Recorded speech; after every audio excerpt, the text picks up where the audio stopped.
नमस्कार, मैं धर्मेंद्र कुमार। प्रगति क्लासेस के YouTube चैनल में सभी का बहुत बहुत स्वागत।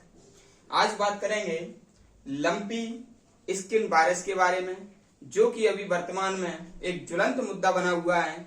एग्जाम में इस प्रकार से प्रश्न आने की पूरी संभावना है, क्योंकि यह पशुओं का बहुत ही घातक रोग है और अभी वर्तमान सरकार ने इस पर कोई भी नियंत्रण का ज्यादा विकल्प सोचा नहीं है। एग्जाम की दृष्टि से अति महत्वपूर्ण प्रश्न है।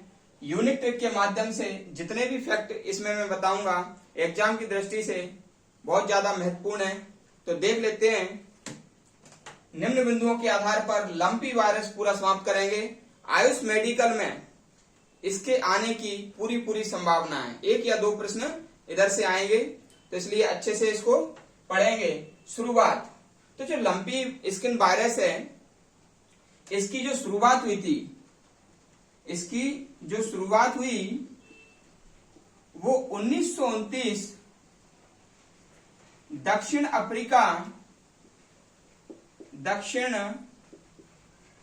अफ्रीका के देश जाम्बिया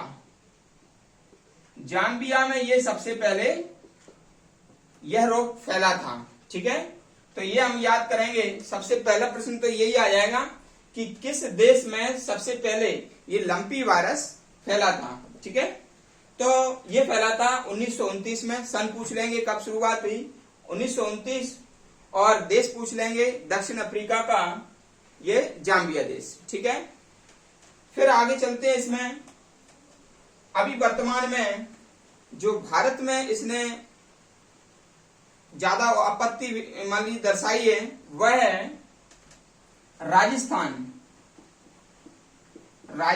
जो राज्य है, बहुत ही ज्यादा त्रासदी इस वायरस के द्वारा हुई है। राजस्थान में अप्रैल 2022 से अब तक 75,000 गायों की मृत्यु हो चुकी है और अभी भी 43% जो गाय हैं वो संक्रमित हैं। 43% गाय अभी भी संक्रमित हैं इस रोग से। ठीक है, वर्तमान में भारत के 8 राज्यों में संक्रमण फैल चुका है।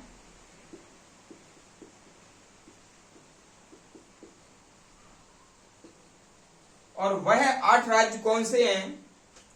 ऊपर से देखेंगे, उत्तर से ये जम्मू, हिमाचल प्रदेश, ठीक है, गुजरात, राजस्थान, पंजाब, हरियाणा, यूपी यानी कि उत्तर प्रदेश और इसी से बना उत्तराखंड, ठीक है, और आंध्र प्रदेश, मध्य प्रदेश तथा अंडमान निकोबार।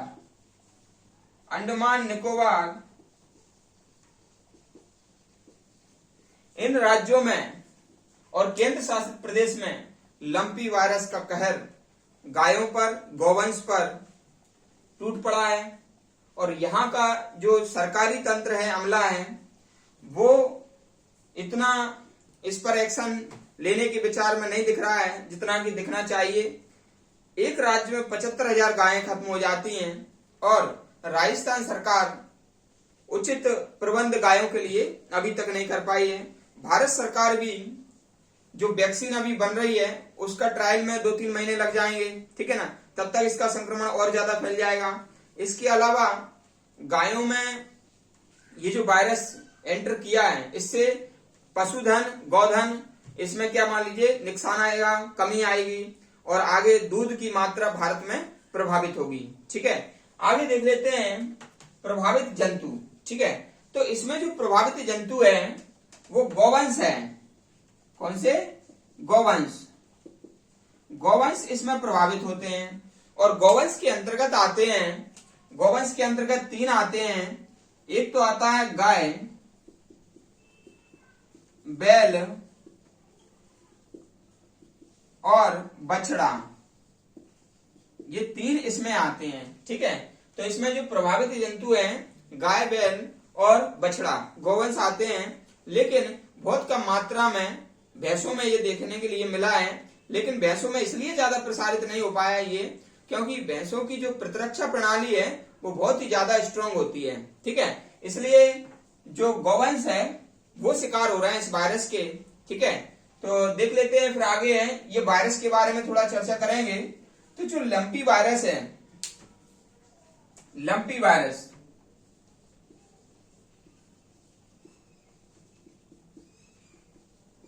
ये जो वायरस है लंपी वायरस, ये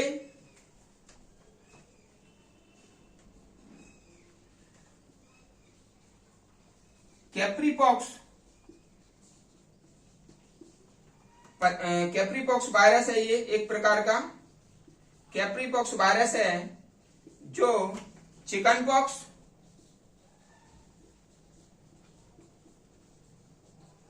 और मंकी पॉक्स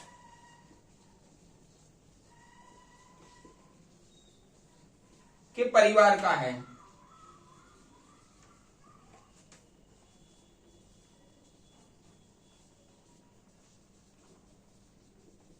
ठीक है।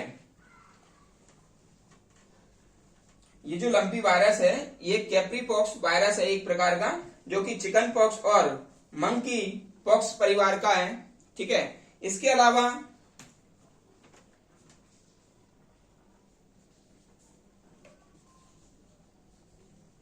नीथलिंग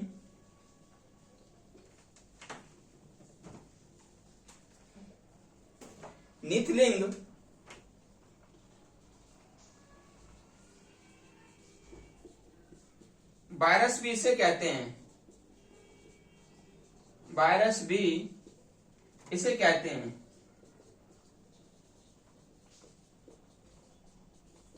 ठीक है। तो ये आप याद रख लेना, जो लंपी वायरस है ये कैप्रीपॉक्स वायरस है एक प्रकार का, जो कि चिकन पॉक्स और मंकी पॉक्स प्रजाति का है, उसी की परिवार का है। और ये चिकन पॉक्स और मंकी पॉक्स है, ये मानव में होता है। जिस प्रकार मंकी पॉक्स की वजह से मानव में गांठें पड़ जाती हैं, उसी प्रकार ये लंपी वायरस जो है ना जानवरों में, यानी कि गायों में, बैल में, बछड़े में, उनके शरीर में गांठों के रूप में लक्षण दिखाई दे रहे हैं। ठीक है। और इसको लंपी वायरस को नीथलिंग वायरस भी कहा जाता है भाई। ठीक है। फिर ये जो लंपी वायरस है, ठीक है, ये जो है ना जिस जानवर में ये होता है, गाय, बैल और बछड़े में, उसमें गांठें पैदा कर देता है। ये गांठें पैदा कर देता है। ठीक है। और गांठ होती है लंप। क्या होता है? लंप। ठीक है। तो लंप के आधार पर इसको क्या कहा गया है? लंप्स के आधार पर कहा गया है लंपी वायरस। लंप्स पैदा कर देंगे, ठीक है, गांठें पैदा कर देते हैं, इसलिए इसको लंपी वायरस कहा गया है भाई। ठीक है। तो ये वायरस के बारे में थोड़ी सी जानकारी है। ठीक है। आगे बढ़ते हैं, प्रसार। ठीक है।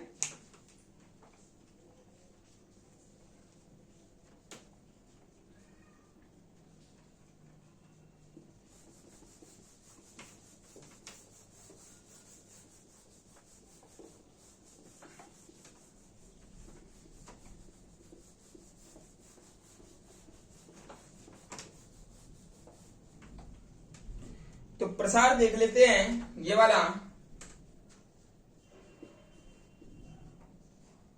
तो प्रसार कैसे होता है इसका? तो क्या होता है, जो संक्रमित जंतु है, संक्रमित जंतु, इसमें यदि मान लीजिए कोई कीट या मच्छर या मक्खी, ठीक है, ये जो है ना इसके ब्लड को या लार को इसके ब्लड या लार को मान लीजिए दूसरे स्वस्थ जानवर तक पहुंचा देते हैं, कीट, मच्छर और मक्खी, तो फिर उनमें भी क्या हो जाएगा, लंपी वायरस से वो प्रभावित हो जाएंगे। ठीक है, यही इसके प्रसार की जो तेजी से प्रसार हो रहा है मुख्य कारण यही है कि ये कीटों के द्वारा, मच्छरों के द्वारा और मक्खी के द्वारा एक संक्रमित जंतु से स्वस्थ जंतु तक फैल रहा है, इसलिए बहुत जल्दी ये प्रसारित हो गया।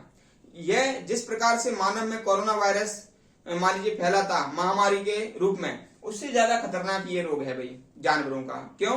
क्योंकि कोरोना में क्या है कि मानव में जब कोरोना होता था तो कुछ समय बाद, 1-2 महीने के बाद थोड़ा हार्ट में, उसमें फेफड़े में प्रभावित होता था और सांस लेने में दिक्कत होती थी। इसमें क्या है, 2 से 4 दिन में जो तेजी से बुखार आएगा जानवर को और 2 से 4 दिन में उसकी मृत्यु हो जाएगी। हालांकि क्या है, जो संक्रमित जंतु है उसका क्या है, डेथ रेट कम है, यानी कि मृत्यु दर है वो मात्र 2% है। इसलिए लेकिन फिर भी विचार करने की स्थिति है, क्योंकि गोधन में भारत नंबर 1 है, यानी कि जानवरों की संख्या में भारत नंबर 1 है और दूध पर्याप्त मात्रा में यहाँ पर प्रथम स्थान पर है विश्व में। तो ये जो रैंक है ये प्रभावित हो सकती है अगर बड़े स्तर पर ये रोग जंतुओं को शिकार बनाता चला जाए तो देख लेते हैं इसके आगे है लक्षण। ठीक है, ये तो संक्रमण है, तो संक्रमण कीट, मच्छर और मक्खी के द्वारा एक स्वस्थ जानवर में संक्रमित जानवर से फैल जाता है भाई। ठीक है, दूसरा है लक्षण। तो इसमें किस प्रकार के लक्षण दिखाई देंगे, तो जो संक्रमित जंतु है उसमें जो लार है, लार की मात्रा बढ़ जाएगी, लार की मात्रा बढ़ जाएगी। ठीक है ना, तो लार की मात्रा बढ़ जाएगी इसमें। इसके अलावा तीव्र ज्वर हो जाएगा, उसको तीव्र ज्वर हो जाएगा।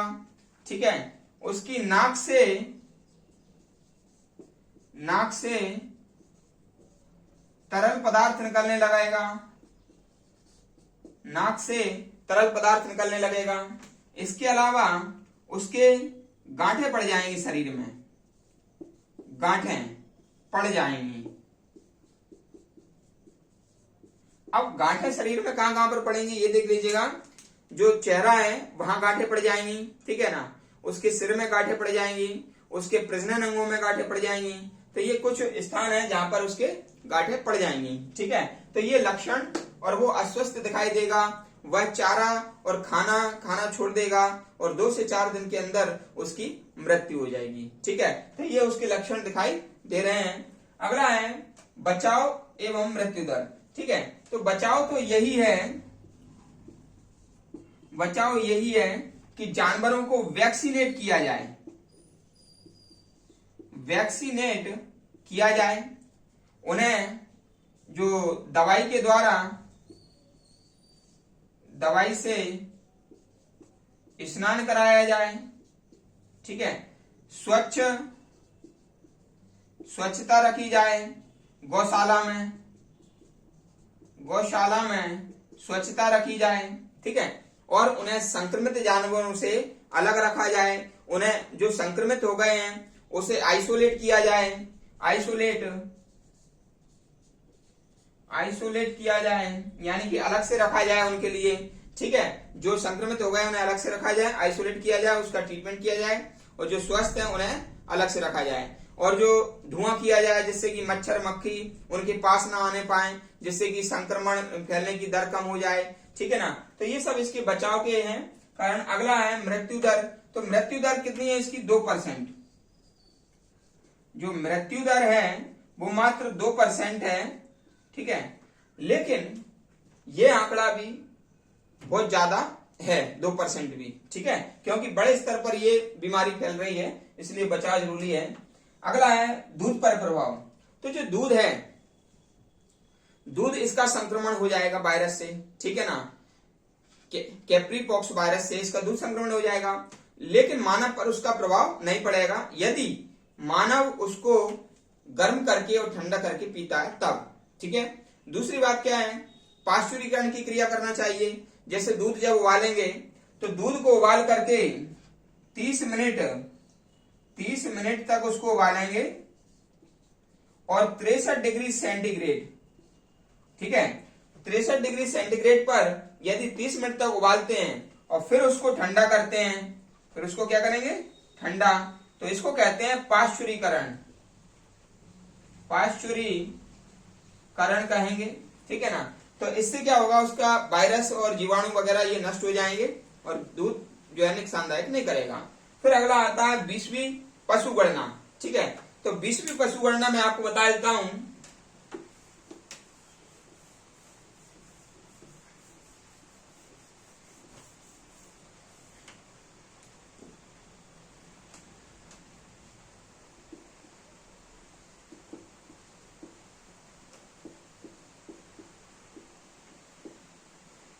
जो 20वीं पशु गणना है वह 2019 में हुई, 2019 में हुई और इसके अनुसार 14.5 करोड़ मादा गाय हैं, मादा गाय भारत में हैं, ठीक है। और कुल 19 करोड़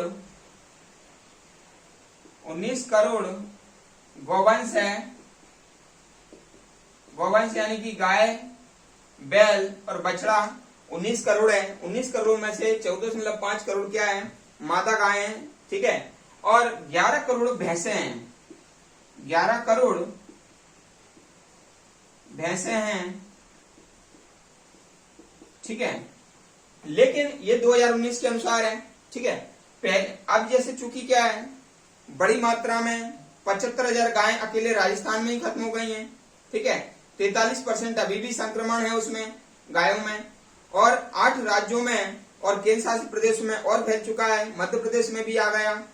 अगर सरकार ने समय रहते उचित कदम नहीं उठाया तो भारत के अंदर 15 से 20% दूध की कमी उत्पादन में हो जाएगी और नतीजा ये होगा कि भारत में दूध उत्पादन की रैंक खिसक सकती है, अमेरिका फिर से नंबर बना सकता है, भारत के अंदर दूध की कीमत में इजाफा हो सकता है, दूध की कीमत बढ़ जाएगी, ठीक है। भारत में के कुछ राज्य जैसे मध्य प्रदेश पहले ही कुपोषण से जूझ रहे हैं, ठीक है, और ज्यादा कुपोषण की स्थिति में आ जाएंगे क्योंकि दूध को संपूर्ण आहार कहा जाता है। तो बस यही कारण है कि सरकार को कदम उठाने की जरूरत है और जितने भी लोग, जितने भी संगठन जो गाय पर राजनीति करते हैं, ठीक है, गाय को मां मानते हैं, कब मानते हैं वो मां, जब कोई दंगा करना होता है तब वो उसको मां मान लेते हैं। आज वो संगठन को आगे आने की जरूरत है, आज सरकार को पहल करने की जरूरत है। सरकार के लिए वोट बैंक के तौर पर गाय का उपयोग किया जाता है, ठीक है। तो गाय वोट बैंक का एक जरिया है, ठीक है, सरकार के लिए सामाजिक जानवर भी है, ठीक है, आर्थिक जानवर भी है, उससे दूध से पैसा आता है, ठीक है ना।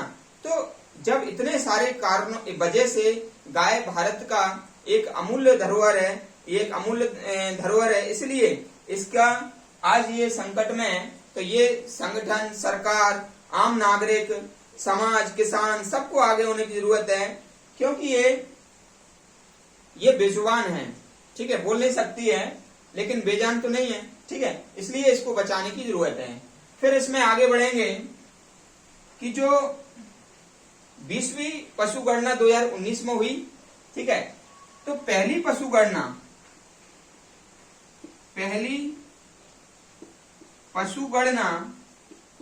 ये हुई थी दिसंबर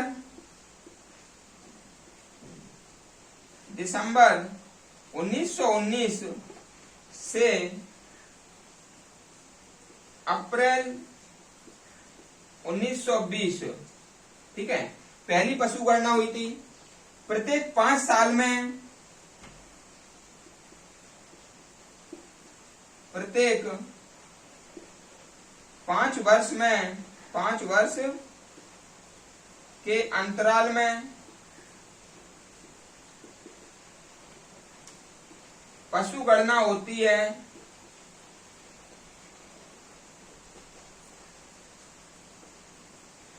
स्वतंत्रता के बाद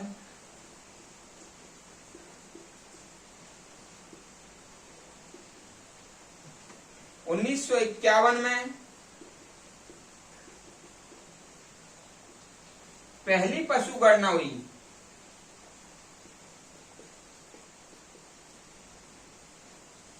ठीक है, तो ये पशु गणना के बारे में। ठीक है, यह टॉपिक जो है आयुष मेडिकल के लिए एक प्रश्न तो कम से कम ये आएगा इसमें से। और आयुष मेडिकल का जो अभी पेपर है 25 सितंबर को है, आप उस दिन इस टॉपिक में से प्रश्न देखेंगे, क्योंकि ये अप्रैल से ये जो बीमारी अपने जो भारत में आई तो पेपर सेट तब तक नहीं हुआ होगा, तो उसमें ये प्रश्न इसमें से डालेंगे। ठीक है, और आगामी जो पटवारी की परीक्षा है, पुलिस की परीक्षा है और हम जो भी परीक्षाएं हैं, लंपी वायरस में से टॉपिक में से इस फुल टॉपिक में से वहां से प्रश्न आएंगे। ठीक है, तो इस पूरे टॉपिक का अच्छे से अध्ययन करें आप। फुल टॉपिक मैंने समझाया, कहीं से कोई प्रश्न छूटा नहीं है। एग्जाम में इस टॉपिक से प्रश्न आने की पूरी संभावना है। ठीक है, तो आपको वीडियो कैसा लगा आप कमेंट्स करके बताएं। वीडियो को अधिक से अधिक लाइक करें और शेयर करें। जो व्यक्ति नए हैं वो चैनल को सब्सक्राइब करें। सभी का बहुत बहुत धन्यवाद।